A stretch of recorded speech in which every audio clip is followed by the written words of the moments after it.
Ang kwento ng Duwende at Nuno sa Punso. Mga karaniwang katawagan sa mga maliit na nilalang na hindi nakikita ng mga karaniwang tao. Ang mga ito ay naninirahan sa gubat, puno, punso, o mga luma at malalaking tirahan na matatagpuan sa mga probinsya. Ang duwende ay nagpapakita sa mga iilang tao lang, kapag ikaw ay kanilang nagustuhan. Katulad ng duwende na naninirahan sa bahay, ayon sa mga nakakakita, sila ay nakikipaglaro.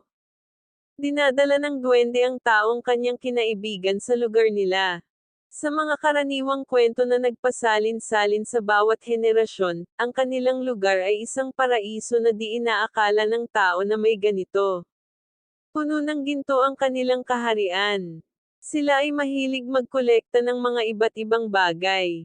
May kasabihan ang matatanda na kapag may nawala na bagay sa iyong bahay, ito ay kinuha ng duwende, na kahit hanapin mo ay hindi makikita, at kapag napagpayahan mong huminto sa paghahanap, saka ito lalabas sa isang lugar na parang walang nagyari.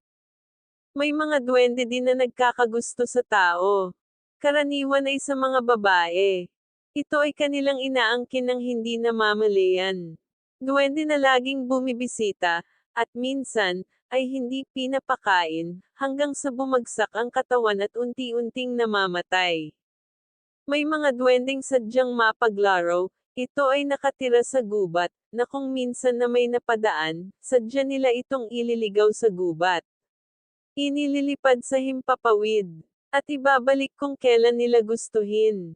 Sa mga gubat, kapag ikaw ay may nakita, ayon sa kasabihan ng matatanda, ay kailangang magpaalam kung dadaan o, tabi-tabi po, ay kailangang banggitin, para hindi sila may istorbo at magalit. Kapag sila ay nasaktan, ito din ang kanyang ipaparamdam sa taong nanakit sa kanya. Katulad halimbawa kung sila ay iyong napilayan sa paa, ganon din ang mangyayari sa'yo. Kung sila ay tinamaan mo ng bato sa mukha, ikaw din ay magkakaroon ng mga pasa sa iyong mukha. Ibabalik nila at ipaparamdam sa'yo kung ano ang ginawa mo sa kanila. Mahilig din silang makipaglaro at magpakita sa mga bata.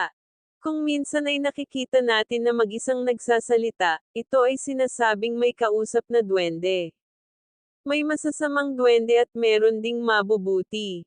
Ang mga pinaniniwalaang masamang duwende na nakatira sa bahay ay pinapaalis sa pamamagitan ng ritual na ginagawa ng isang albularyo. At ang mabuting duwende na nananahan sa bahay ay kanilang hinahayaan na lang. Bukod sa duwendeng itim at puti, meron pang ibang uri ang mga duwende. Ayon sa aking nakapanayam kung saan siya ay may third eye at sinabi niya sa akin na siya ay nakakita na ng duwende. Ayon sa kanya, ang itim na duwende ang mabait, kabaliktaran ng sinasabi ng ibang tao.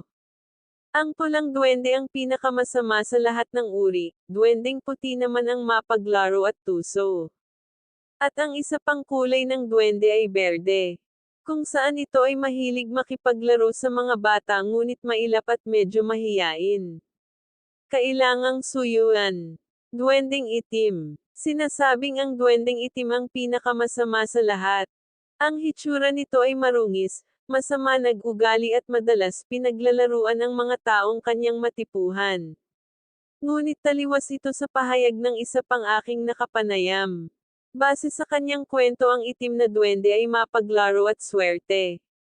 Kapag daw ikaw ay nakakita ng itim na duwende, ito ay nakapagbibigay ng swerte sa iyong buhay, ngunit wag lang silang gagambalin. Duwendeng puti. Ang duwendeng puti ay tahimik. Kapag siya ay nagpakita, huwag kausapin dahil kapag nakuha niya ang iyong atensyon, ikaw ay paglalaruan nito. Ngunit ito ay mapaglaro lalo na sa mga bata. Kailangang mahinahon sa pakikipag-usap sa kanya.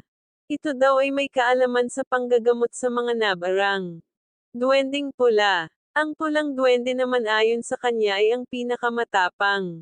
Sila ay nakakatakot, at kapag nagpakita sa iyo ay maaaring may mangyaring masama sa iyo o ibang miyembro ng pamilya. Huwag makipagkasundo sa duwendeng pula sapagkat ito daw ay tuso. Maaaring kapag ikaw ay nakipagsundo ay hindi niya tuparin ang inyong usapan.